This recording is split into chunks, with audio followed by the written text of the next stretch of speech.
Drugs.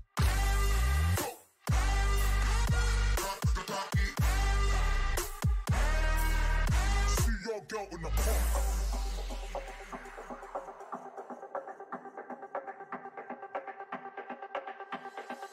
System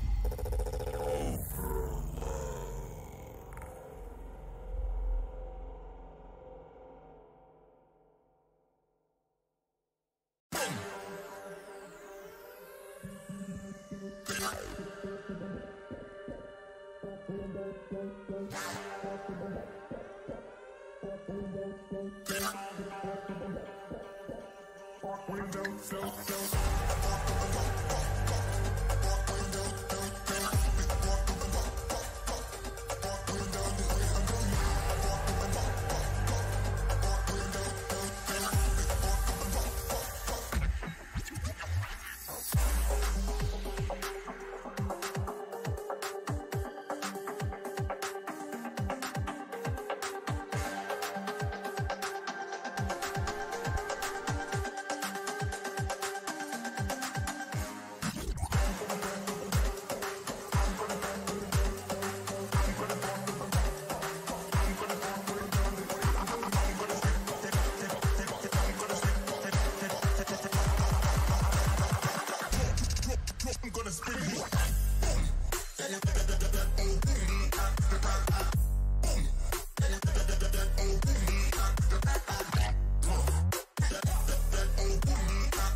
This is Sean O'Malley. If you're watching full-time MMA, don't be a bagel-biting, bagel bitch boy, bagel bitch back.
No motherfucking volume. No motherfucking volume, full-time family. See, I've been fucking with these controls. I'm trying to figure out how to do these live companions on this same computer. Because I'm going to be doing, that's one of the things I was saying, we're going to be doing a live companion. There is audio now. There is audio now. Chill. There is audio. Okay. Yeah, there's just a little bit of a delay. No audio. Yo, my bad. I've been working on a lot of stuff. I just got this finished. Before this, we got the world premiere. I was telling you guys that. Also, why we're doing a daytime show, because I plan on watching the PFL tonight. It's the last PFL event of the regular season. PFL 7. We're going to watch that probably live. I didn't plan on it, but I saw it was tonight, and there's not going to be another PFL event until October, so they're going to take the next month off. I wasn't able to find a shift today, so fuck it, let's watch some fights. We were going to, and then, yeah, so we got a lot to talk about, but one of the things is I only got about an hour for this stream because I got to take my girl to work, but after that, I'll be back. We'll be going live for PFL. We got a lot to talk about. One of the things I don't think you guys heard, holy smokes, holy flying, flipping flapjacks, Cowboy Cerrone versus Mike Perry just got so much fucking realer. I heard Mike Perry saying something about Cowboy asking him not to train him, and I was like, okay, maybe a little bit of beef before the fight, but holy shit, I didn't know it was this real. It's going down at JacksonWink. We're gonna cover that. We're gonna cover JacksonWink responding. Diego Sanchez from JacksonWink stepped in the mix. Yo, the shit's going down at JacksonWink ahead of UFC's 25th anniversary event in Denver. Of course, we got Mike Perry, who recently moved to JacksonWink to start training very recently. Cowboy Cerrone been a part of JacksonWink for a long time. One of their they got a lot of great fighters, but he's definitely one of their most popular fighters. We're gonna say biggest fighters. But if they got they got so many big fighters there at JacksonWink, and they're just one of the better camps. Now they have recently been on a losing streak. At some point, they were on like a 15-fight losing skid. JacksonWink MMA was, and this might have had something to do with a little bit of it. The dissension in the camp. We're gonna cover that, but we got to start the show off. We got a world premiere. Stockton slaps. He did it again, man. I sent him some of you guys might remember we did a God's Plan on our UFC Yankovic. On our UFC Yankovic shit. It was before we actually made that channel. So make sure you guys subscribe here if you haven't. I'm gonna be dropping the God's Plan remastered by Stockton Slaps over here, but I'm going to premiere it on today's show. We're going to do that really soon. We got a lot of MMA news to talk about. You guys see that in the title now after somebody said, hey, put MMA news in the fucking title. Good advice. So it's in there. We got Darren Till versus Tyron Woodley coming up. this weekend. UFC 228. Darren Till undefeated, fighting for the title, coming off that win over Wonderboy. Tyron Woodley. Every time I fucking see him talking about this fight, he's drenched in sweat to where he's training. I'm telling y'all got Tyron Woodley fucked up if you think he's just getting knocked out just because, you know what I'm saying? I'm sure we all are ready for a new champion. It might happen sooner rather than later, but this is going to be a tough fight. Great matchup. It's almost even, but Tyron Woodley is a proven champion. Even though he's been out for a little while, he's definitely beat some tough guys, knocked out Robbie Lawler, fought Wonderboy twice. Even Damian Maia had some success there with the torn labrum. So that's going to be crazy. Till versus Woodley coming up. And we talked about this a little yesterday. The pay-per-view was updated.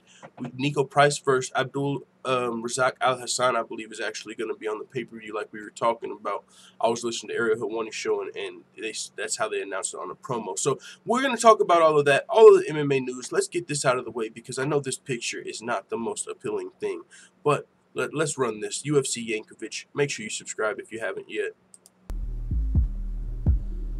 And of course, after this, we got the world premiere. Darren Till's a bit fat, he can't make weight, and he's probably fucking racist, so I have to cave his face in. I'ma beat this motherfucker, he shouldn't even be in front of me. Got pushed up to the top, he want my spot, so now he's gonna meet a beast. I'm the chosen one, I hit like a loaded gun. That right when I throw you done. One strike and he's on the run, and I'm coming for you. Yeah, I'm coming for you, booger eating motherfucker. You could put roids in your boogers, but you still couldn't beat me, cause I'm one of the greatest and you can't see me like Stevie. And yeah, I'm coming for greatness. If they want try me, come test me, and that's for Nick and Nate Diaz, Colby, you're even GSP because I'm ready. And don't come in heavy, little bitch. Treyway. I don't really want no friends. Treyway. Yo, everybody addict. I don't really want no friends, shit. No. I said, I don't want no friends. Tyron, why you crying? Hey. I said, I don't want no fucking friends. Tyron, why you crying? Long as I make weight, we're fine. And we will fight this weekend. We will find if I'm as weak as you say. But I do say if I win, then no excuses. No 30% bullshit like your boy Kamaru Usman. You're the champ right now, but we both know that I'm the future. Gorilla Smash 2018, Booger Bash 2018 is the movement. UFC Where's my boy Forward at? Let's do it. Where's my boy Forward at? Where you at? Booger Bash 2018, Gorilla Smash 2018. Make sure you guys subscribe to UFC Yankovic. We're trying to get it to 1,000. That's the motherfucking goal. At some point, it don't matter when, we'll get it. But we got the world premiere. This ain't even over there yet. Check it out, family. Y'all ain't ready for this. One more before we start talking about the MMA news. Y'all fucking ready? It's your boy, UFC Yankovic. Fuck you, Tom Matt. Whoa, where's the sound? There we are. Yeah, they wish and they wish and they wish and they wish and they wishing on me. It's Tony time, bitch, I don't care who's fucking with me. Staying away from tiramisu's a struggle for Khabib. You don't wanna fight, you wanna cuddle with me. My elbows are knives and I'ma cut you with these. I don't really give a fuck who's with me. If this fat fuck will make weights a big mystery. If you were smart, then you would probably pick me. To submit Habib at UFC 223. To submit Pettis at UFC 229. Tony time. Tony time. I knock out, sometimes I choke. I might be the lightweight GOAT. If my leg didn't get broke, would've probably beat Khabib.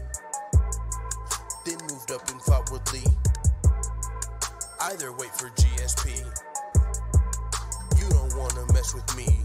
Tony time. Tony time. Y'all ain't fucking ready for that full-time family. Let's go. I knock out, sometimes I choke.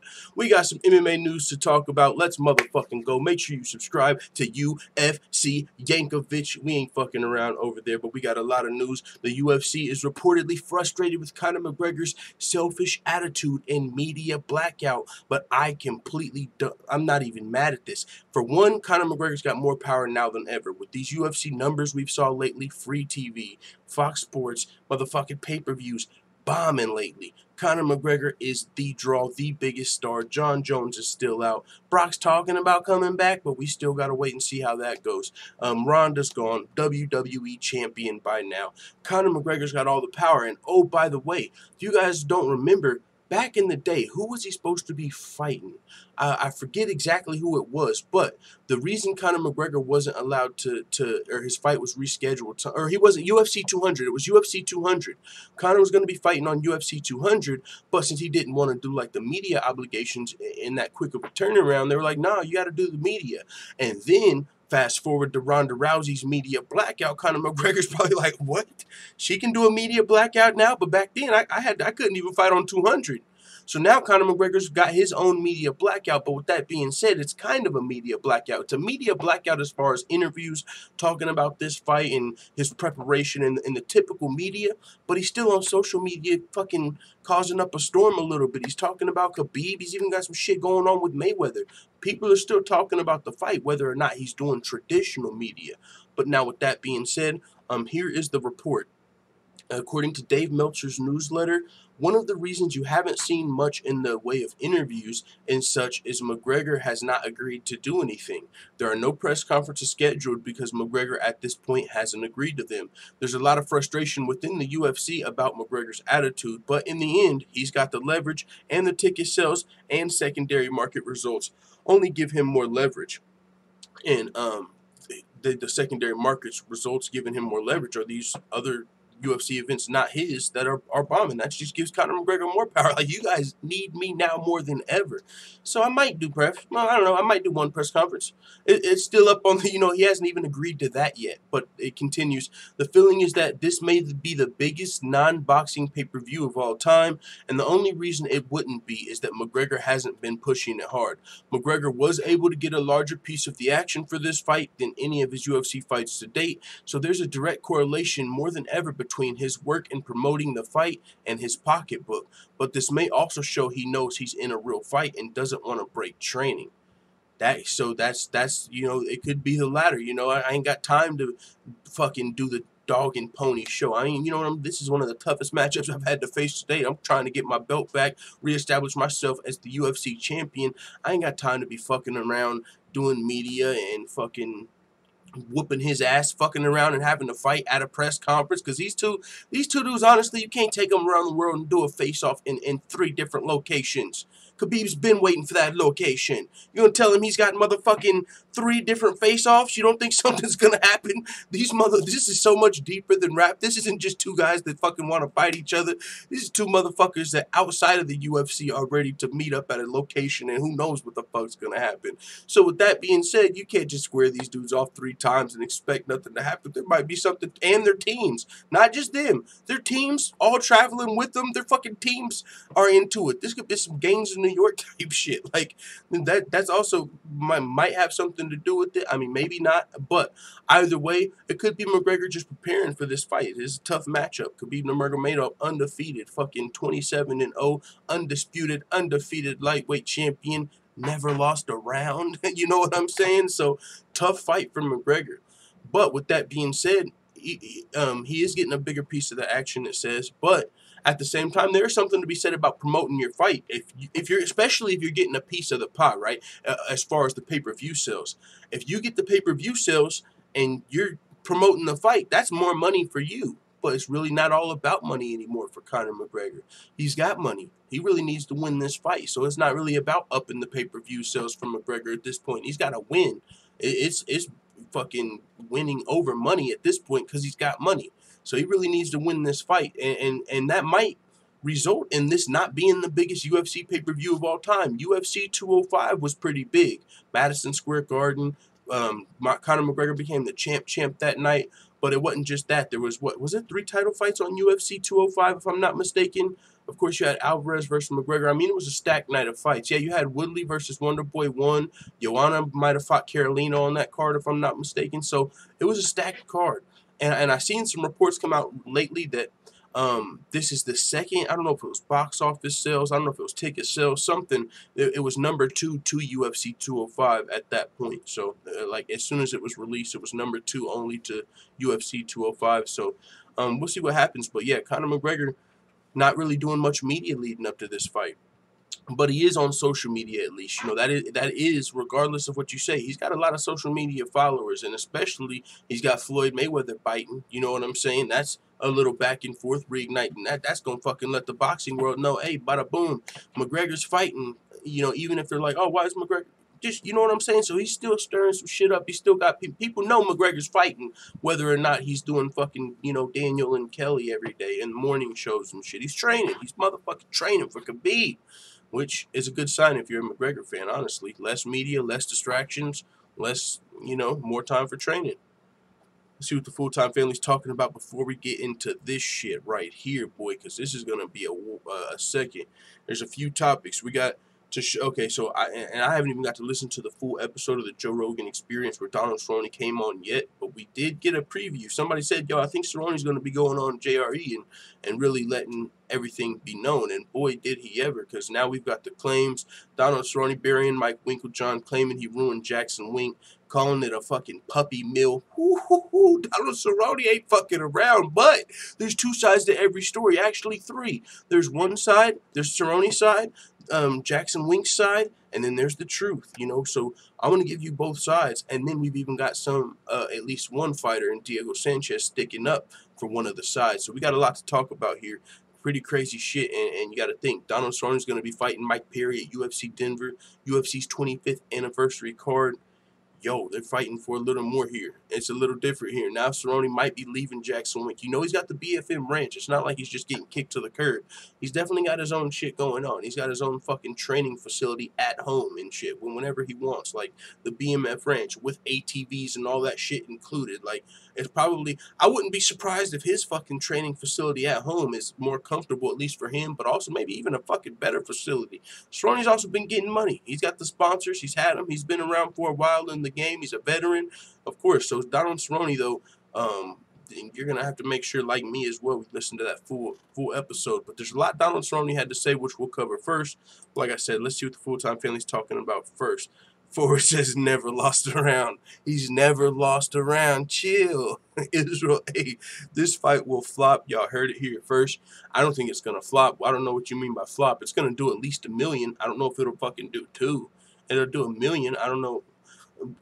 Do you not, maybe by flop you mean it'll do worse than like both Nate Diaz fights?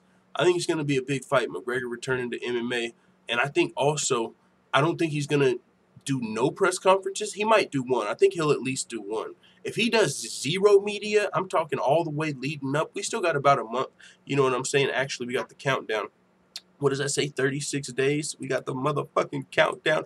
We got a little over a month until the fight. So after UFC 228, you know, if McGregor comes out hyping the fight up all right now, he can, but he's still got a little bit of time. It's not like he has to. The more time, the better. You see that with some fights. The more time, you know, you like a lot of time to build the fight. But with McGregor, I don't know if that's necessary. Also, he's still got about a month. I mean, one good press conference from McGregor, some social media trash talk, and who knows? He's still got some time. Maybe he will do a little more media leading up. But as of right now, he's a little silent. But we'll see if that makes the fight flop. It's a stacked card. Other than that, though, it's not just like McGregor versus Khabib and nothing. That's a stacked card. You got Pettis versus Ferguson on there now. I mean, Lewis versus Volkov. There's some fun fights. Sergio Pettis is on the undercard against Formiga. But, I mean, it's a stacked main card, stacked undercard. So I don't know if it'll flop. It'll still be good business for sure. But with the least media, it might not do the greatest of all time. I firmly second that, Stamina. Israel A says, heard it here last. Nobody else will be talking such nonsense. Israel A says this fight will flop. Y'all heard it here first. Yeah, I don't know if it's gonna flop. I mean, maybe it's not the biggest event of all time. Maybe not. But you have to take in the world. It's not just pay-per-view sales in America. I mean, you know Russia's going to be watching. Like Khabib says, Irish, what did he say, 6.5 million. Russia, 150 million. What the fuck he say? I don't know how their pay-per-view system works, but they're going to be watching. You know, they're going to be watching this fight. So maybe that factors in. That's going to be a hard flop if you got all of them watching, especially if they're buying pay-per-views. And so this is still going to be a big fight. Undefeated, McGregor's return, coming back for the belt he never lost. I don't know about flop. But yeah, whoa, Tom Thier going crazy in the chat. But yeah, Donald Cerrone buries Mike Winkeljohn. Chill a little bit, Tom. Dude, just chill a little bit. I see you're a little fucking horny. This is a sausage fest, though. You might need to go to Pornhub before you come back to the chat. Chill a little. He said, I'm going to 229. It's going to be a crazy night. You already got tickets? The motherfuckers ain't sold out yet? Better get them. I'm crazy as duck. I'm him, says, like MTV. You hear it first. Joseph Reardon says Conor has more fans over in Russia than Khabib. He could. I mean, just from the little I know about that whole Russia-Dagestani faction difference from what I've learned as a casual of just what's going on here, seems like the Dagestani population's a lot smaller than the Russian population. So if McGregor can really, and Dagestan is kind of in Russia, but they still count themselves separate, so that's where the difference. It's kind of weird, you don't really have all the background, so you don't want to sound too crazy, but still, yeah, Dagestan. If it's Dagestan versus Russia, and Conor McGregor has Russia on his side, that's actually, yeah, there's more people in Russia on. That could very well be the truth. That could be, but at the same time, I've saw both sides. I've seen some people say that Putin isn't the biggest Khabib fan. He's on McGregor's side, but then people were like, no, you guys are crazy. He was just showing McGregor some respect, invited him over there, and he still rocks with Khabib heavy. So that's why this shit is partly deeper than rap, too. Stamina MC says, Russian pirate, damn near everything. There'll be eyes on, but official numbers might not reflect that. Yeah, see, and there's a lot of people that do that nowadays. Especially that are just cutting the cord. But McGregor versus Khabib, like I said, you know how they do it in Ireland when McGregor fights. They got 4 TVs in the house. All 4 of them are ordering the pay-per-view. Not only are all their homies watching, but they make sure they order it on every TV in their house. Make sure you got it on. Is Grandma's TV on? Make sure you order McGregor's pay-per-view. They support that man in full. So anytime McGregor fights, it definitely gets supported.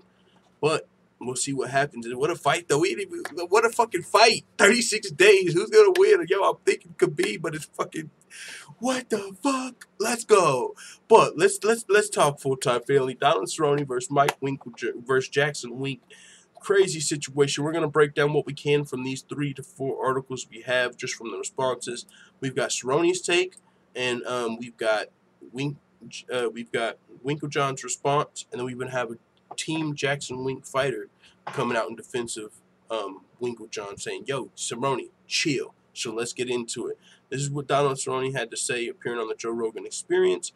He explained how he found himself in an awkward situation when an offer came along for him to fight Mike Perry at UFC Denver. Perry recently joined the Jackson-Wink team in Albuquerque, where Cerrone has trained for over a decade. And though Cerrone has no problem stepping into the cage with Perry, he was concerned about sharing the gym with a future opponent and voiced the concern to his coaches, Greg Jackson and Mike Winkeljohn. Dun, dun, dun. The stage is set. You guys ready? He said, I want to talk to Greg and Wink and say, hey, this guy's brand new to the gym. He's only been here. Actually, see, these are 2 articles, and one of them has some parts of the conversation that the other one doesn't. So I think this is actually a better one to start it with. Let's see. I just asked when I went in to go to 55, and Mike Perry called me out and wants to fight. Sure, no problem. But I went to talk to Greg Jackson and Mike Winkeljohn and say, this guy's brand new to the gym. He's only been here on one camp a couple of months. I said, I don't think it's okay for him to come in and call me out. That's not right. So if he's doing that, I don't think we should allow him to train here for this fight. Now, if you recall, Mike Perry recently said, yeah, they asked, Cerrone asked them not to train me. And we were like, oh, shit, and this is why, because they're about to be fighting. And, of course, a lot of these guys at Jackson-Wink know Cerrone. They know his tendencies. They know how he fights. They know all of that shit because he's been there for over a decade. So if Mike Perry's training with his teammates, they're going to be like, oh, no, Mike Perry, oh, no, Cerrone loves to throw this kick right here. Watch out for this kick. That's his favorite move. So that's why Cerrone's like, this is a little bit of a conflict of interest. You guys are training my opponent. You guys are my coaches and my teammates training my opponent to beat me. He was just like, yo, what is up with that? So Cerrone was like, I don't think it's, maybe he should, I'm cool with him training at Winkeljohn, but just not for this camp, maybe. Don't train him for this camp, and then he can come back, because I don't want my teammates training this guy how to beat me. But he says, let me check the other article before, because like I said, I'm going back and forth. It's the same conversation, it's the same words, but some articles have some of it that don't. So we'll just go here, and then we'll see what the other one's missing. He said, fucking Winkeljohn tells me, yeah, you know, I thought you called him out. He's just a shit ass and lies like to your face. So to me, he's like, yeah, sure, no problem. We're all cleared up. He won't have any issues. The next day he calls me on the phone and says, you know what? I thought about it, and if we don't have Perry, then I don't get paid. And I need to get paid for the fight. If you just pay Greg and I don't get any money from the gym, so we're going to just go with him. Basically tells me I'm no longer welcome in the gym and says the team had a meeting. Bullshit. The team didn't have a meeting. I talked to everybody. He said they didn't have the fucking balls or the backbone to say it to my fucking face when I was right there with them. Jackson was like, yeah, we'll come to the ranch and sort this out. I'm like, what the fuck are you talking about? You telling me I can't come into the JacksonWink gym, but you're going to backdoor and come to my house and we're going to train to fight me while Perry's at the gym? You see everything he does, and then you come train me. Not to mention, you're holding classes and he's watching. You might not be training him to beat me, but there's a lot of people that have trained with me for fucking years. So Cerrone's a little pissed off about that. You don't want to... Mike Perry's a dangerous fucking fighter, too. You know, for one, Cerrone's a smaller welterweight. Now you're putting him in there against a very fucking dangerous knockout artist in Mike Perry, and he's training with my fucking teammates? Are you guys trying to get my fucking egg scrambled or what here? What's going on? You guys trying to get me laid the fuck out? Cerrone a little paranoid a little bit, but there's two sides to every story. Now, we're going to check this article. This is more of what Cerrone's saying before we get into Winkeljohn's response. Let's see. He says, when Winkeljohn merged over, all the big pros left. It turned into a puppy mill. Back when Greg had it and it was his own stool, you couldn't turn it to a pro class. Some guy couldn't just come in here, knock on your door, and the next thing you know, he has shin pads on and he's sparring. Literally at the new gym, bums come in off the street, I swear to God, and will come in and put stuff on and fight. That's a true story. Random bums off the street. That would never happen back in the day. He said you should have an infrastructure in place, especially if you're the greatest at one time. If your winning percentages are in the 80s and 90s, and now they're in the 20s, I have no clue what winning record our gym is, but it's nothing like it used to be. It's fucking asinine to me. So a little bit of dissension in the camps, you know, and Cerrone saying that they're letting randoms come in off the street, and if they pay enough, they can spar with the pros. So you got fucking Holly Holm and Cerrone in here sparring with motherfucking Joe fucking kickboxer off the street because he paid enough, you know, and it's like, what are we, fucking just making money here, you know, cardio kickboxing with the pros? Or are we supposed to be fucking iron sharpening iron, training with other professional fighters, killers and shit like that? What are we doing here training with these motherfuckers? Hold your cardio kickboxing on Wednesdays and let the pro do this shit on Thursdays and Fridays. What the fuck's really going on here? So a little bit of frustration on Cerrone's side, but with that, and like I said, there's two sides to every story. So we've got Mike Winkeljohn's response, and then we've got also a fighter coming out to his defense as well. So Winkeljohn said Cerrone has for several years drawn training partners and coaches away from the gym to train at the BMF ranch, and hasn't contributed to JacksonWink as a consistent team presence. And it even goes to as far as he low-key blames a lot of the losses on Cerrone. He's like, if he would have been there to help train some of these guys and give some of his wisdom, maybe we don't lose all these fights. This is what he said.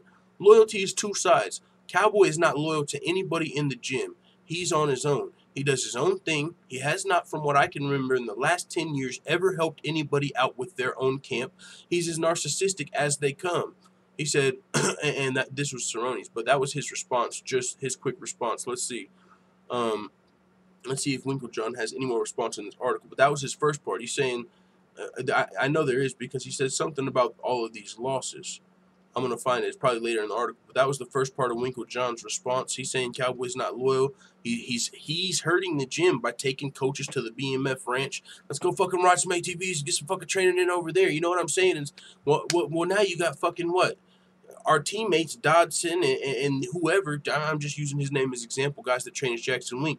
You got half our team over here at the BMF ranch training with you, half of us over here at Winkeljohn training with the Joe Blows. No, so there's just dissension. Like, people are doing this, people are doing that, and it feels like there's some blame being passed around. But, you know, the losing streak actually they were on a streak where they didn't win any fights, like 0 for 16, 0 for 18, something crazy. They started getting some fractured wins in, but still, yeah, their win percentage is very low as of late. Let's see if there's any more words from Winkeljohn.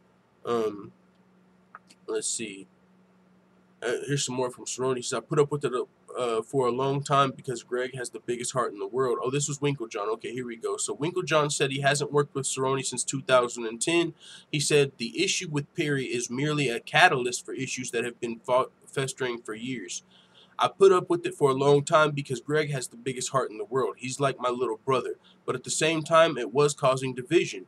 And by the way, of the teams that went out there, I think it's 100% of people lost because Cowboy wants to do what he wants to do in his time frame. And it didn't work for the fighters that trained there at the gym. So it made our percentage look bad because we lost a lot of fights because of it. So that's where he said we lost a lot of fights because Cowboy wants to do what he wants on his time frame, and it didn't work for the fighters that train at the gym.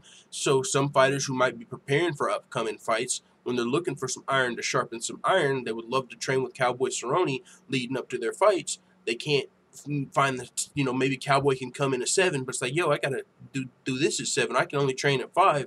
Cowboy's like, I got shit to do at 5, But Cowboy's not even just the BMF ranch. It's not like he's just fucking drinking beers. He does do a lot of fun activities, like crazy wild shit. He loves to skydive, do all type of crazy shit. He might even be acting lately. So he is a very busy dude, and he also he's kind of to the point to where he's celebrating. He's still living life. Cowboy, he's a badass fighter. Don't get it wrong. Anyone, anywhere, anytime. But he's also living his best life. Fuck you talking about? He's out here on boats, fishing, skydiving. He is doing a lot of fun stuff as well in his free time. And maybe he isn't in the gym all the time. But when he's not, when he does go home, he does got the BMF ranch. So it's not like he can't train at all. It's just not the best for being at JacksonWink all the time. So you can see where a lot of this dissension comes from. But he continued to say, though, if Perry wasn't at my gym, I'm so much happier now that I got rid of the division in my gym. Somebody that doesn't want to help others and wants to do his own thing. It absolutely has nothing to do with Perry and everything to do with Perry. So he's saying Perry was kind of like the fucking straw that broke the camel's back. I mean, there was already dissension in the camp, or what word did he use? He said division. There was already division in his gym that he didn't like. Perry was just the straw that broke the camel's back. So really, it doesn't have anything to do with Perry. It's not all his fault, but at the same time, it does because Perry is that straw that broke the camel's back. So a lot of stuff going on there. And with pre-fight injuries on the team's winning percentage down, Cerrone, oh yeah, he's talking about this is where, anyone off the street can come in. Oh, he also had something to say about the wrestling coach. This gets into it. We got to cover this as well because this is part of Diego Sanchez's response. He said, not only can someone just ring the doorbell and train, but if you're a coach, you can just coach the class. And that's asinine. I see a new striking coach, wrestling coach, jiu-jitsu coach there twice a week. He said something about a wrestling coach specifically I'm going to have to find too. He said, those are some tough puppies. Later, Winkeljohn added, if I suck so bad, he absolutely wouldn't want to fight Perry. I hope he doesn't back out of the fight now because I suck so bad. Little bit of a challenge from Winkeljohn. Yo, okay, so if I'm just such a fucking bad coach, then don't be scared to fight Perry. Don't back out of the fight. Whoa, what the fuck? Like, nobody expected that. Nobody thinks Cowboy's going to duck his taco. Nobody thought he was going to back out of this fight, but he's letting them know. But I got to find Cowboy's comments about the wrestling coach because he's defending him here. That's our wrestling coach. Okay, so here it is. This is it. Cowboy took specific aim at wrestling coach Chad Smith, whom he accused of being fired from a previous coaching position for peddling steroids. What the fuck? What's going on? So he said, that's our wrestling coach. He's terrible. He's god-awful terrible. He watches videos on YouTube and tries to teach people things that don't even fucking work. And he said something else about where he got fired. But yeah, like you guys, like it said right there, the dude recently, he had a history of getting fired from a previous job for allegedly peddling steroids. And Cowboy was like, that's our fucking coach. He comes in here, and not only does he have that history, but he fucking watches YouTube videos and tries to put them on us. But after that, Cerrone feels betrayed, of course. He said, I'm going to defend Chad Smith because our winning percentage was high when he moved here. I think that was Winkeljohn defending, of course, because they said Smith could not be reached for comment. But Cerrone continued, I wish I had an answer for that because I'm not running a gym. Me showing up to a gym every single day would wear me out. But you should have an infrastructure set in place, especially if you were the greatest at one time. So with all that being said, you see clearly shit's going down. JacksonWink, Cerrone. I mean, listen to the full Joe Rogan MMA show with Cowboy Cerrone. I'm definitely going to listen to that full thing. But that thing, it just started all of this. Winkeljohn's responded. But now, before we move off of this topic, Diego Sanchez has chimed in. And he's got real. He actually came to the defense of Jackson Wink. And he got to the point where it's like, okay, Cowboys, since we're here, I tell you what, if Mike Perry gets injured, if anything happens here, I'm stepping in to fight your ass since you want to come in and speak on the team like that. Yo, what do we got going on? Diego Sanchez versus Cowboy, Jim Grudge War. Is this real? What the fuck? This is why this is entertainment. This is very entertaining. You know, yeah, it's always fun. Just Perry versus Cerrone, just a fun old fight. But this big drama shit going on right now, and it seems to be very real, like, it makes it that much more, because now there's something more on the line than just, okay, now we know who can beat who. Well, then this is motherfucking Jackson Wink versus Cerrone almost now, and it's not all of them, because you know Cerrone still got teammates and people in there that fuck with Cerrone heavy. So it's not even just like everybody's turning on Cerrone.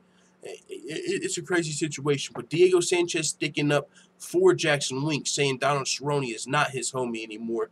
And that's another thing Cerrone said. He said it was a puppy mill, you know, as far as bringing those guys in off the street. He called Jackson Wink a puppy mill. So this is what Diego Sanchez had to say on social media. He put this, and then he put a long message under it.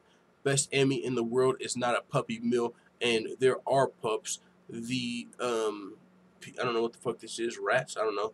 The fucking pups here are grinding and growing under a very motivated Greg Jackson, and Cowboy Cerrone would know that if he was not so busy living it up, and was here daily sharing his energy and knowledge. So, you know, Cerrone's out there skydiving, living his best life. And so that's why I said there's two sides to every story. Cerrone might be getting offended at some shit and not like the way things are going, but he could also kind of be using that as a scapegoat for the way things in his personal career have been going, or maybe he's felt this way for a while now. But at the same time, you know, we're going to continue what Diego Sanchez had to say, but there's two sides to every story. So, and we do know Cerrone is a very fucking, adventurous person, going, not just guy, he likes to do a bunch of crazy shit, man. He likes to do a lot of crazy shit. But either way, Diego Sanchez wrote this. He said, Jackson Wink is on fire. We're on the rise. Bro, no lie, I have been here longer than anyone and seen the many stages of our evolution of this team. We're stronger than ever. Our defeats only helped us grow, and we are coming into the prosperous stage, and just wait and see. Cerrone had been so busy building his empire the last 3 or 4 years, and he's done a fantastic job doing it. But that's been his focus, and he's never been here. Maybe a grappling class here or there, sparring every 6 months. That's not a teammate. It's just someone who's only out for themselves. I'd try to give him a round if we cross paths here or there. The last time he got me real good with the sidekick to the liver. I see it all. I treat this like a job, 9 to 5. I come every day. I stay when everyone leaves and the rest eat. So I see it all. And in the past 10 years, Cowboy never went out of his way to help me get ready for a fight, not once. That's why I posted previous about why I was Team Platinum. Platinum Perry is here.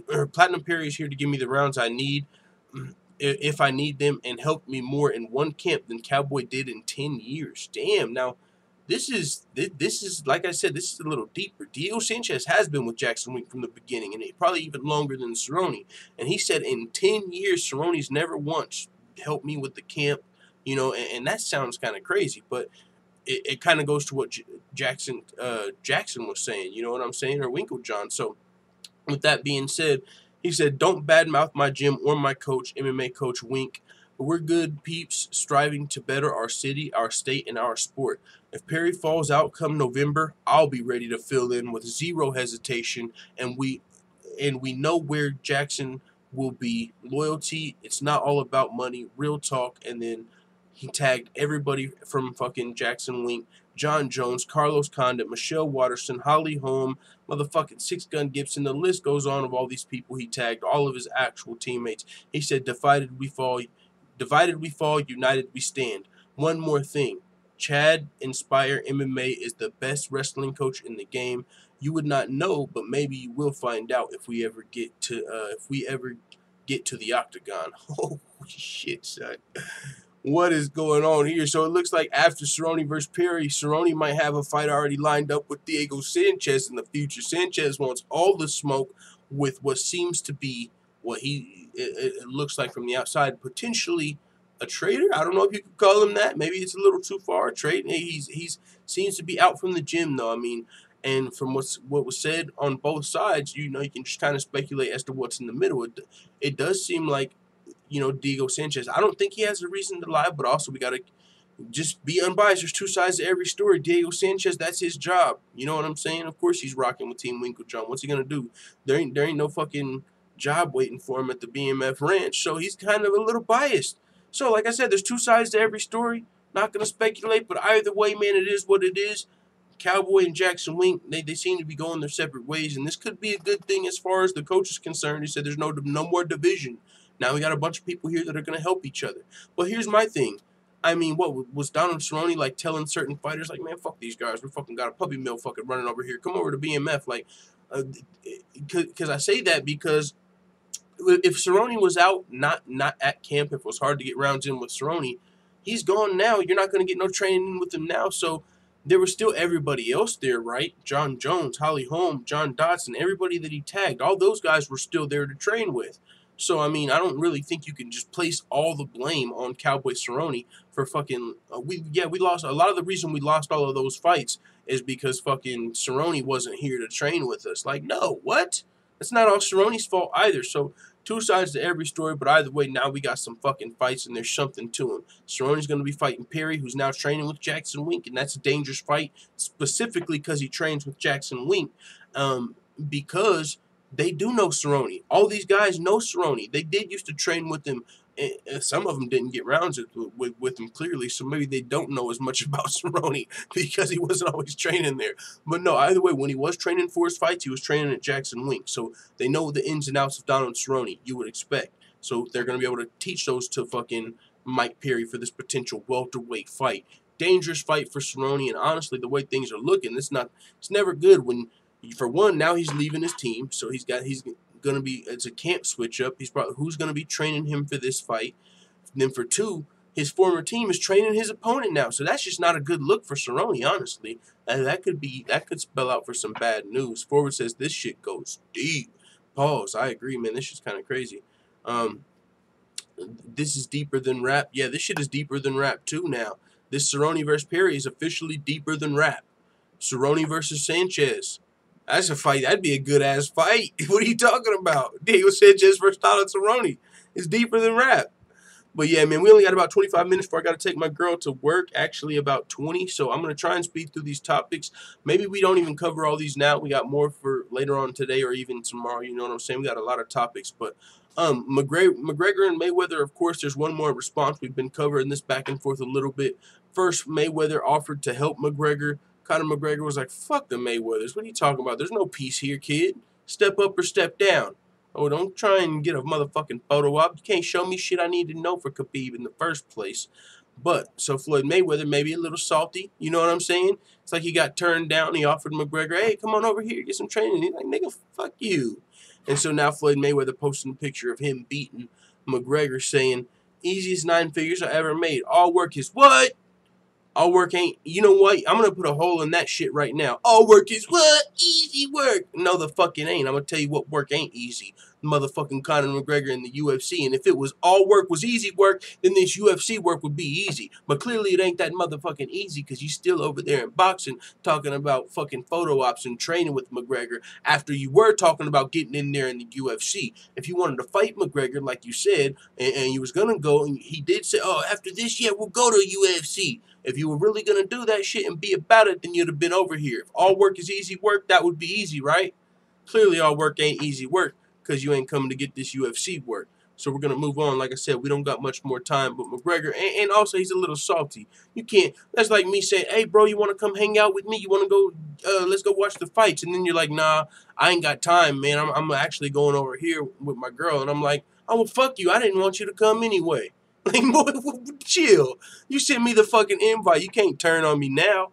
Gervonta Davis, though, speaking of some boxing versus MMA, For Western Civilization said, I got to go to work. Peace out. Yo, peace out, brother. Thanks for stopping through. Infamous says, this was just to make headlines. Conor's just promoting his own fight since he doesn't want to do media. Well, shit, he responded to Floyd. Floyd's the one that came out. Hey, he's coming to motherfucking Vegas. How about he fucking stops by? You know, McGregor responded to Floyd initially, but it is a good thing for McGregor that Floyd's playing into it because it is promotion for his fight. Like I said on social media, now you got at least the fucking boxing guys like, yo, fucking Conor's fighting. Oh shit, look, him and Floyd, or what's going on with Conor and Floyd? So it's still good for McGregor, but yeah, he was just responding to Floyd. Stamina MC Conor saying, nigga, fuck you, to Floyd would be the best promo for UFC 229 anyone could ask for. You know, I'm just saying, like, your boy, I'm up there, man, with some of the promo. Like, I was talking about Sean O'Malley when I was talking to Sean O'Malley. In the day and age of publicity stunts and headlines, why the fuck specifically Sean O'Malley, Nate Diaz, anybody that's kind of open with their openness, support for weed and shit, bro, Sean O'Malley specifically, he would be a great person to do this. Get kicked out of a UFC event as long as it doesn't jeopardize your fight or get you suspended, nothing crazy. But in the stands, you know what I'm saying? Not no USADA right before your fight, but like show up at a UFC event like UFC 228. Fire up a joint in the motherfucking stands, and then there's going to be a headline. UFC Sean O'Malley gets kicked out of UFC 228 for firing up a joint in the stands. You know what I'm saying? Because that's what would happen if you fired up in the stands. You'd get kicked out. But it is what it is. You get escorted out, go back to wherever the fuck you were, your room, wherever, watch the fights. Who gives a fuck in the comfort of your own home and then fire that motherfucker right back up? But it's still a big headline, picked up by the media. The Buddha, Sean O'Malley kicked out. The weed heads will be like, oh shit, he fired up in the stands, my boy. You know how I'm going? Like, that's some shit. You know what I'm saying? MMA Bud says, this dude still talking about TJ. Damn, yeah, I thought it was over. He got real silent. He got real silent when TJ responded to him. But speaking on him again, and what's up to MMA Buzz, my boy Dan from Oregon with the new name, the new channel. He does, you know, he over on MMA Buzz, he does like live reactions to Invicta, all type of other shit, different fights, not just Invicta, but I'm talking about the ACBs, the motherfucking TRLs, the motherfucking fight promotions that you ain't even up on. He's up on. He's watching those fights over there, doing live reactions and shit like that. So shout out to MMA Buzz. And speaking of Buzz, also fires up a little bit over there. Infamous says Davis is so annoying. He knows the MMA fight will never happen. So yeah, we got about 15 minutes. Let's talk about this real quick because I was kind of surprised to see him speaking back up on it. Because he said in MMA fight. If he was just starting to talk about boxing, I wouldn't even give this goofball no coverage. Because no, you said MMA. Cool, okay, we might see another boxing MMA guy go to boxing. We know we're down. We know we'll accept the challenge. We ain't got shit to lose. We fight MMA. We motherfucking fight with no pads. We'll get punched with a pillow a couple times for a couple million. It's nothing. But now, will you come over here? Because you were the one talking about that shit. So, Gervonta Davis recently cut outside somewhere. I don't want to play it for no copyright purposes. But he said, if he's really trying to fight, I'm willing to do it. I'm willing to switch over, make some big money.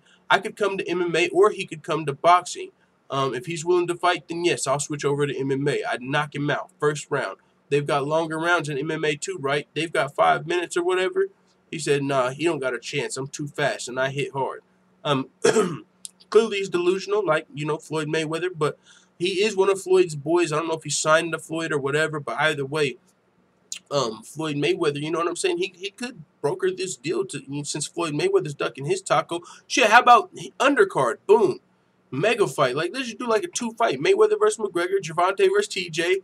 No, they ain't going to take those 2 L's on the same night. I'm just saying, though, Gervonta versus TJ, I mean, he's clearly a little delusional, like Floyd, if he thinks he can come over to MMA and stand a chance, get a knockout.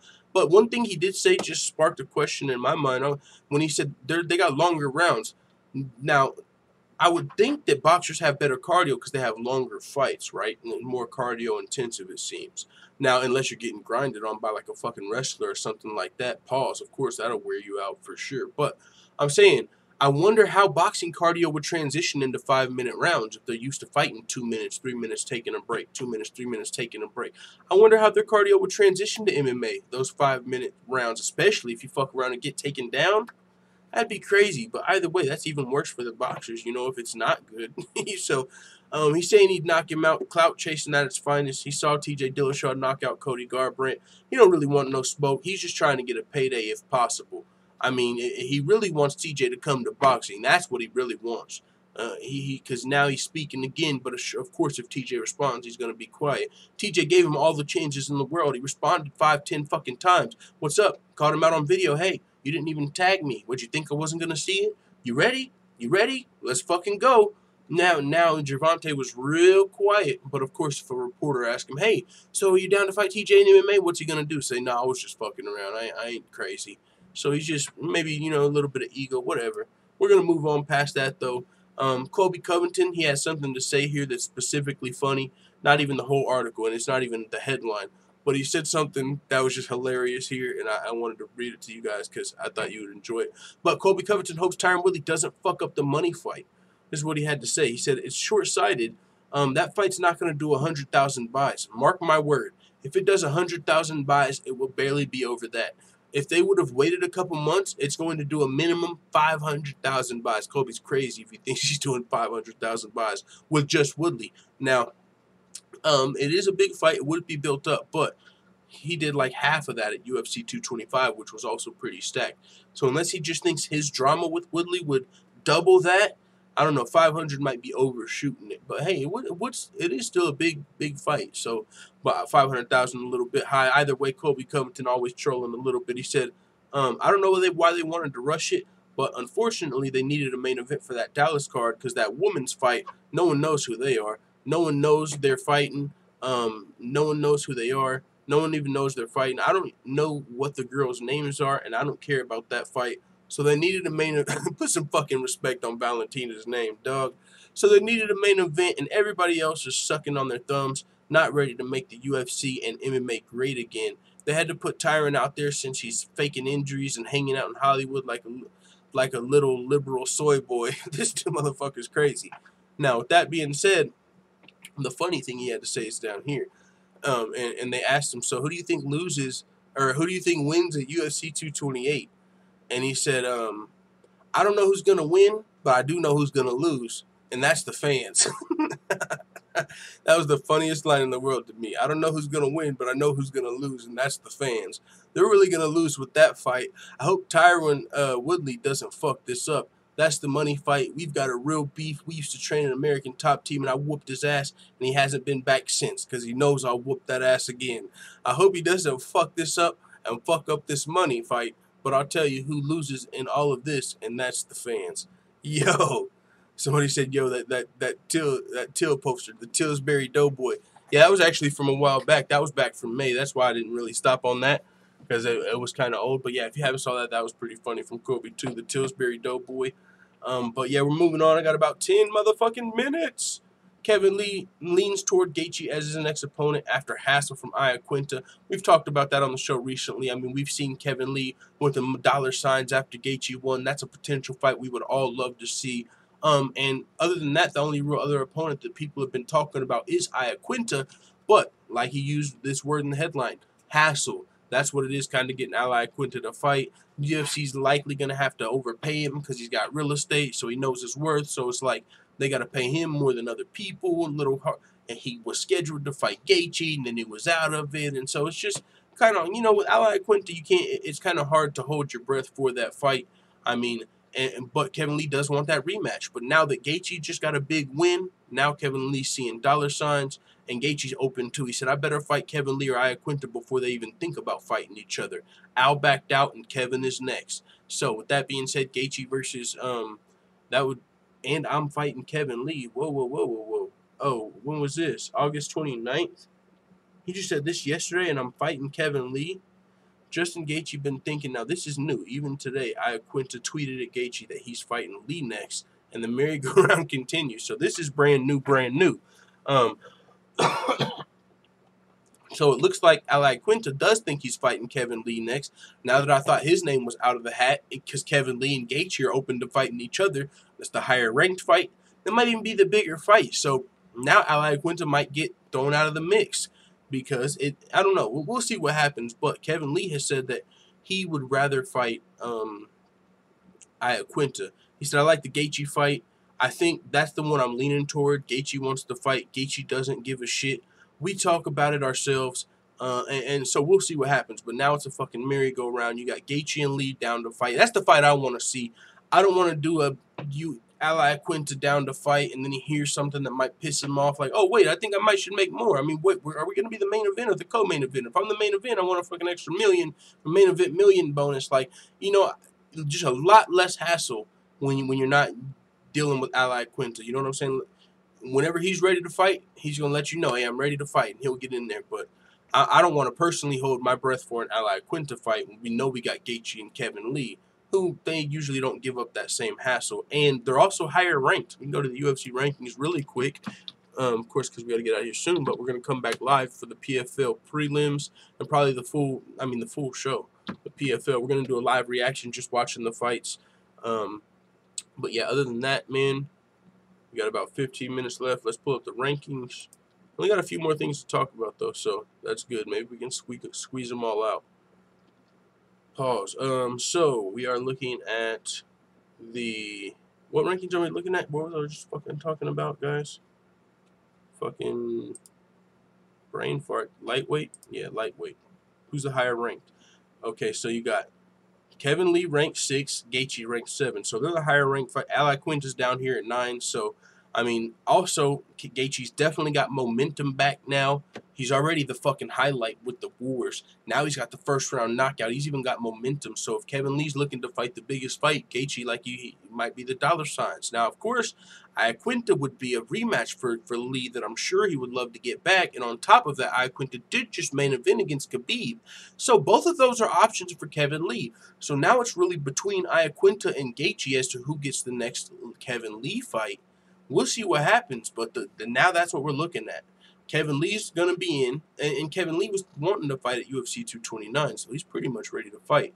So really, whoever's going to be, Iaquinta, you know, well, Gaethje didn't take much damage, so we'll see what happens, but Kevin Lee likely will be fighting one of those guys. But Gaethje had something to say. Hold on, I was already supposed to be fighting Iaquinta, and I just got a big win, so ain't no way neither one of them are fighting before they fight me. But, like we just saw in this article, Iaquinta recently said, Justin Gaethje said, been thinking Iaquinta own a house in one of the wealthiest countries in the nation, or counties in the nation. You a hillbilly. You won one fight and a little money. In a big scheme of things, you could have made our fight happen and more money, but you kissed the peach. You're the pussy. He said, you kissed the peach. Chill. He said, you kissed the peach. I've never heard someone say that. You're kissing ass. He said, but you kissed the peach. You're the pussy. So Iaquinta was like, man, we could have made more money, like some type shit. We could have made more money if you weren't just down to fight anybody. But you can't really encourage that amongst the fighters. You know what I'm saying? You can't just have everybody. Like, no, everybody wants to see us fight UFC. So, yeah. Because that's like now, we all want to see Iaquinta versus Kevin Lee. What if Iaquinta's like, yo, Kevin Lee, everybody wants to see this. We should hold out for more money. Like, no. Like, and that's part of that's why I don't personally want to hold my breath for an Iaquinta fight. If he's fighting, I'm watching. But I would rather just see the UFC book Gaethje and Lee so we ain't got to deal with the headache that comes sometimes with Iaquinta. But he did say, I'm fighting Kevin Lee. Now, this isn't official. This isn't official. Because if he was fighting Kevin Lee, if those contracts were signed, Kevin Lee wouldn't be talking about how he prefers a fight with Gaethje. He wouldn't be sending money sign faces to Gaethje. If that fight was official, he would be fighting Iaquinta. He wouldn't even be entertaining this Gaethje fight right now because that would be looking past the fight he already had. So it's not official. I actually think the UFC might just go with Gaethje versus Lee because they're down to fight. And they ain't going to fucking hold out. And Iaquinta might actually be left on the outside looking in and have to wait for a fight. But he could fight the loser of Ferguson versus Pettis. So whoever is the odd man out of this fight, they've still got potential fights. The lightweight division is fucking stacked. But like I said, Gaethje versus Lee, in my opinion, that's the fight to make. And I know yesterday that's the fight a lot of you guys wanted to see. Forward says, I may be alone here, but fuck Iaquinta, biggest bitch in the UFC. I don't think you're all the way alone. I wouldn't take it that far and say fuck Iaquinta, biggest bitch in the UFC. But I definitely, he definitely comes with some headaches as far as waiting for his fights. Been excited for some of his fights, and he's like, no, fuck that. I want some more money. Or like, but it is what it is. It's still fun to watch him fight, but I hear what you're saying. I don't think you're alone all the way there. Like I said, that's why I'd rather see Gaethje versus Lee personally, because you don't got to deal with that headache. Honestly, what did he say? CBS with this immature ass women entitled mofo. Dude talks the most, but ain't on his thing. Ain't on this team.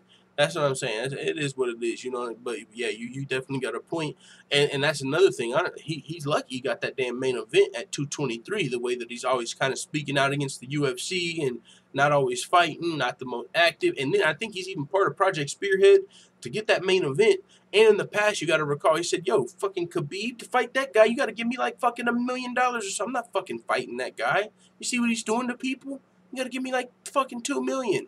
And then he actually ended up fighting Khabib. So you can imagine he got compensated for that. So actually, he still got a little bit lucky with the UFC. A lot of fighters, if they're coming out here fucking waving the Project Spearhead flag, talking about more money and not taking fights, a lot of those guys probably ain't going to be around too long. But Iaquinta, he's got some leverage with his job, but also he's still got some leverage with that New York market, I think, because the UFC ain't cut him, have they? They ain't letting him go to Bellator. As much of a headache as he's been, the UFC still decides to keep him around, so he must be worth the headache. So either way, we got a UFC rankings update. We'll cover this before we get out of here. What other? Yeah, we still got a few things. James Vick falls, though. I thought that was interesting because James Vick, he lost to a guy that was ranked higher than him. He was like ranked 9 or something, fighting the ranked 7 guy. So it's not like you lose much of a rank. It's not like you lost to someone under you that's taking your spot. He lost to a higher ranked guy, but he did lose his spot. McGregor up to number 2, Dillashaw at 3, GSP down to 5. Oh shit, GSP is dropping. He might be taken out if he don't take a fight. You know what I'm saying? He might come back, but I mean, shit, he only fought one time in the last 4 years now. So if he don't come back soon, don't be surprised if he comes out one of these times. Cyborg. Let's see. Oh, Figueroa moved up after beating John Moraga. That's a big move. Let's go down and look how far James Vick might have fell. Down to 12, minus 2 spots. Nate Diaz and Chiesa jumped up over James Vick. That's interesting. Chiesa, I think, might even be going up to welterweight. Is he staying at lightweight? Either way, I mean, like I said, James Vick was ranked number 10, and he lost to the number 7 guy. He lost to a higher-ranked guy. It ain't like someone took his spot, so it's kind of weird to lose your spot. It's not like either one of those dudes that just got moved above him fought and won. It's not like neither one of them won a fight, or he lost to one of them. So, interesting movement for James Vick. But yeah, so we got a rankings update over there in the UFC. Hold on, I seen Masvidal's name down here. Didn't have a plus or a minus, though. So yeah, just a little bit of movement down here, a little bit of movement in women's flyweight. Let's continue because I got no minutes actually. I got like 2 minutes till my girl's ready and I gotta go. Sarge Eubanks versus Jessica I in the works for UFC 232. Sarge Eubanks and Jessica I. Oh, that's the battle. They were just going at it on Twitter. Remember they was like talking shit. Jessica I called her like her little cum dumpster and all type of shit. Sarge Eubanks was like, "All right, bitch, I like my eggs scrambled." Like, boom, boom, boom, boom. They was going at it in a heated Twitter exchange, and they're both top contenders in this brand new flyweight division. Sarge Eubanks actually won the tough show, could have been fighting for the title, but she missed weight, so she was replaced by Roxanne Modafferi. Mr. Perfect with the $2. What the fuck is this? The Money Channel? Much appreciated, Mr. Perfect. $2 in the super chat. Thank you very much. Good sir. Right before we get out of here. That is much appreciated. Thank you again, Mr. Perfect. Sarge Eubanks, though, won the show, missed weight, wasn't able to fight for the title, still a beast, won her next fight in her return to the UFC, made weight. Now, she's still a top contender because she could have already fought for the title, but she's got to take a very tough matchup in Jessica I, who formerly fought at bantamweight, actually won her fight at flyweight. What is she now, 2-0 at flyweight since moving down? That's her natural weight class. She's been forced to fight up a weight class because this division wasn't there. So now Jessica I is down here, and she's looking good. So this is going to be a crazy matchup. I don't know who's going to win this fight. Jorge with the 199 in the super chat. Much appreciated. Thank you very much, Jorge, for that super chat. The fuck is this? The Money Channel? Where's Nate Diaz at when you need him? Let's go. Thank you, dog. Sarge Eubanks, Jessica I in the works, 232. Also, that's a big night for WMMA. You got a champ versus champ super fight on the card. You've got Amanda Nunes versus Chris Cyborg at UFC 232. So first female champ could be crowned that night, but more likely the queen of the bantamweights is going to motherfucking be meeting Chris Cyborg, the biggest, baddest motherfucking female fighter on the planet living today until 2020 when Kayla Harrison comes through. What the fuck you talking about? Thank you guys again for the super chat. But yeah, so 232, we might have a big fight. Sarge Eubanks, Jessica I. Not only is this a good fight between two top contenders, they actually had a pretty nasty back and forth on Twitter. Forward says, bro, I'm just waiting to go on the panel next week and lay it out plain and simple for the family. The Gorilla King is about to come to reality. Hey, we might even do a panel later today if you guys want to do if anyone wants to do like the live reaction together. And I'm actually going to be looking for a fucking like permanent co-host, but all I'm going to need from them is just to handle the social media, just tweet the shit out. You know what I'm saying? So whoever wants to do that, I'll be extending that opportunity out there soon.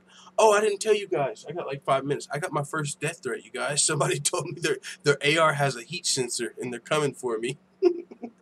I laughed at them. They sounded like they were kind of young. I don't know, but either way, it was pretty funny. But yeah, I thought that was fucking hilarious last night. They started talking. They said something about some rounds, and then it moved up to a pistol, and then then out of nowhere, their fucking AR had a heat sensor, and they wanted my address. So I sent them a fucking fake address, of course. But either way, that was pretty funny. But yeah. He was like, Team 666, bitch, motherfucking. He was like, YBN. Y'all know who YBN, Namir, and like them rappers are. There's like a YBN crew. He had like YBN something 666. He was like 666, motherfucker. I was like, yo, chill. But he sounded young, but it was pretty funny. I'm with a panel today. We might do a panel actually later today. I got to take my girl to work, but other than that, we are in there like swimwear. But yeah, we got a couple more things. Chuck Liddell, Tito Ortiz 3 is set for November 24th pay-per-view in California. It's official. Not only is it set, we don't have to worry about commission issues. Andy Foster's explaining why he'll approve Chuck Liddell versus Tito Ortiz 3. So whenever I don't have a lot of time to actually break it down and talk about Liddell versus Ortiz 3, but it's still good to let you know it's official. It's going down. I think we have a date, right? Yeah, November 24th pay-per-view in California. Golden Boy MMA Promotions. Andy Foster's, the commission is explaining why he will approve it. And then, a lot of people are like, oh, should that even be approved? Are they healthy enough to fight? They haven't been fighting Chuck Liddell. He hasn't fought Tito Ortiz, neck, But it looks like it'll be approved, too, for Golden Boy MMA's inaugural event. So that's something to keep your eye on. One more thing, two more things. Oh, we already talked about that yesterday. So that's it. All right. So, yeah, 5 p.m. at my time. So 6 p.m. Eastern. In about an hour and a half, I'm going to go live again. We're going to be watching PFL. And actually, this is what we'll do. We'll do a live panel while PFL's on. So we'll be talking about MMA, but we'll also have PFL on. So we'll be doing a live panel talking about everything, but also kind of like a PFL fight companion. So tune in. Be there or be square. Stamina MC said when they said AR, they were talking about augmented reality on their iPhone. Yo, chill. And Forward says, thanks for the reminder, L-Dub. Just finished my bagel. Yeah, hit that thumbs up button if you haven't yet.